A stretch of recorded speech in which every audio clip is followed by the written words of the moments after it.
भाई मैं एनडीए में नहीं हूँ, पहले तो अपने वाक्य को ही आप ठीक कर लें। मैं एनडीए में नहीं हूँ, इस बात को मैंने कई बार कई मंचों से मैंने स्पष्ट किया। राष्ट्रपति मैं ना एनडीए का हिस्सा हूँ, ना मैं महागठबंधन का हिस्सा हूँ। लोक जनशक्ति पार्टी रामविलास अभी पूरी तरीके से अकेले चलने की रणनीति पर काम कर रही है। चुनाव के वक्त हम लोग गठबंधन करेंगे, ये चर्चा उस वक्त होगी, पर आज मैं किसी गठबंधन का हिस्सा नहीं। महागठबंधन की तरफ जाएंगे या एनडीए की तरफ? भाई जैसा मैंने कहा, ये चुनाव के वक्त, और आज मैं जिस परिप्रेक्ष्य में यहाँ पर आया हूँ, मैं किस गठबंधन का हिस्सा हूँ नहीं हूँ, ये महत्वपूर्ण नहीं है। महत्वपूर्ण ये है कि जिस गठबंधन की सरकार बिहार में चल रही है, जिनकी जिम्मेदारी है बिहार में लॉ एंड ऑर्डर को मेंटेन करने की, क्या वो लॉ एंड ऑर्डर मेंटेन कर पा रहे? नहीं कर पा रहे। इसीलिए सवाल उठेगा और मुख्यमंत्री जी से उठेगा। 16-17 साल से निरंतरता में प्रदेश के मुख्यमंत्री बोल रहे हैं। अब वो ये नहीं कह सकते कि जाकर पूछो अपने बाप दादा से। भाई हम लोगों को बाप दादा से पूछने की जरूरत नहीं है, क्योंकि हम लोगों ने आपको मुख्यमंत्री के तौर पर देखा है पिछले 15, 16, 17 सालों में। 5-5 बार आप मुख्यमंत्री पद की शपथ लिए। जिम्मेदारी जवाबदेही आपकी बनती है। बिहार में उद्योग धंधे बंद हैं। सीतामढ़ी सीहोर का इकलौता उद्योग रीगा चीनी मिल लगभग 2 सालों से बंद है। आपके पिताजी रामविलास पासवान थे, उनके द्वारा सहयोग किया जाता था। अभी केंद्र सरकार में आप सांसद हैं, लोकसभा में एक बार भी रीगा चीनी मिल को लेकर मुद्दा नहीं उठा। मैंने कई बार भारत की संसद में बिहार में जितने उद्योग बंद पड़े हैं उनको सुचारू रूप से चालू कराने का आग्रह न सिर्फ मौखिक तौर पर बल्कि लिखित तौर पर भी मैंने इसकी मांग की है। और हम लोग का जो विजन डॉक्यूमेंट है बिहार फर्स्ट बिहारी फर्स्ट, उसमें हम लोगों ने अलग प्रावधान बनाने का प्रस्ताव हम लोगों ने रखा है कि एक अलग से कमेटी का गठन होना चाहिए। जितनी भी शुगर मिल हो, पेपर मिल हो, जितने भी ऐसे उद्योग जहाँ पे इंफ्रास्ट्रक्चर तैयार है। भाई जब आप रोजगार देने की बात करते हैं और मौजूदा सरकार से ये सवाल बनता है कि 19 लाख रोजगार का वादा कर मुख्यमंत्री नीतीश कुमार जी प्रदेश के मुख्यमंत्री बने, ये सवाल पूछा जाएगा कि वो 19 लाख रोजगार आप देंगे कैसे?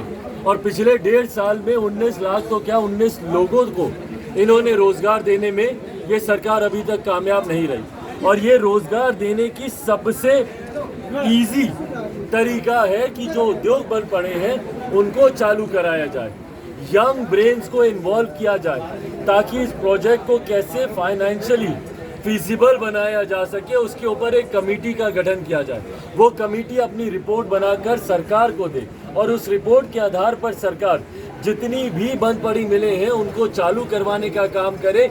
इससे 2 चीज़ें होंगी। एक तो जो ऑलरेडी पड़ा इंफ्रास्ट्रक्चर है जो कि सड़ रहा है, बर्बाद हो रहा है, तत्काल प्रभाव से उसका इस्तेमाल किया जा सकता है। और दूसरी ओर जो रोजगार देने की बात हो रही है, बेरोजगारी की वजह से जो बिहार के युवा पलायन करने को मजबूर हैं, इन उद्योगों को दोबारा से चालू कराने से तत्काल प्रभाव से उन बेरोजगार युवाओं को रोजगार की सहायता प्राप्त हो सकेगी। पर इसके लिए नियत की जरूरत है। जिस प्रदेश के मुख्यमंत्री अपने भाषण में इस बात को स्पष्ट कर चुके हैं कि बिहार में उद्योग धंधा नहीं खुल सकता। क्यों?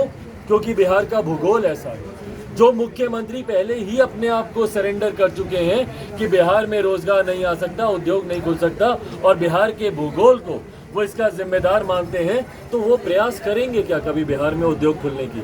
और यही कारण है कि बिहार में जितने ऐसे उद्योग हैं, जितनी ऐसी मिलें हैं, वो आज भी बदहाली की कगार पर हैं। क्योंकि राज्य सरकार की नीयत, भैया डबल इंजन की सरकार है, केंद्र से जो सहायता आपको चाहिए केंद्र सहायता करने को तैयार है। और प्रधानमंत्री बार बार बोलते हैं ना, भैया डबल इंजन की सरकार है, डबल इंजन की सरकार, तो क्यों नहीं डबल इंजन की सरकार का लाभ मुख्यमंत्री नीतीश कुमार लेते हैं? मॉनसून सत्र चल रहा है, रीगा चीनी मिल को लेकर उठेगा मुद्दा क्या? पहले तो सत्र चल जाए। विपक्ष इस तरीके से हंगामा कर रहा है, आज लगभग 1 हफ्ता होने को आया है। सोमवार को हाउस खुला था और इन 5 दिनों में तो कम से कम सत्र में ना बराबर काम हुआ है वहाँ पर। उम्मीद करता हूँ कि जितने ऐसे ज्वलंत विषय हैं, बेरोजगारी उसमें बहुत बड़ा विषय है, बेरोजगारी, महंगाई, जितने ज्वलंत विषय हैं और बेरोजगारी से ही जुड़ते हुए इन मिलों का भी इश्यूज है। उम्मीद करता हूँ सत्र चलेगा तो पार्टी की तरफ से इसको पुनः इस विषय को उठाया पदार्थों पर 5% जीएसटी लगा। गलत है ये, गलत है ये। केंद्र सरकार से आपके माध्यम से भी मैं आग्रह करता हूँ, भाई हम लोगों ने नहीं सुना कभी कि खाने पीने की वस्तुओं पर, दूध, दही, चूरा के ऊपर भैया अब जीएसटी लगेगा। महंगाई की मार वैसे ही जनता झेल रही है।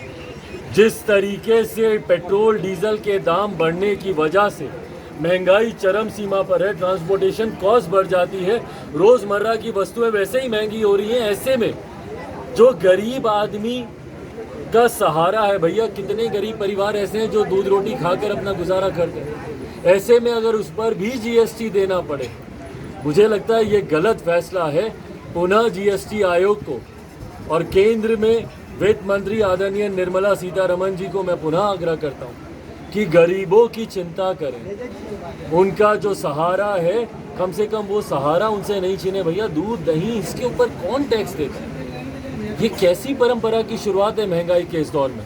मैं काउंसिल से आग्रह करूंगा कि पुनः बैठक बुलाकर जीएसटी काउंसिल इसके ऊपर पुनः विचार करे और कम से कम ऐसी रोजमर्रा की वस्तुओं को कम से कम जीएसटी के दायरे से बाहर रखा जाए।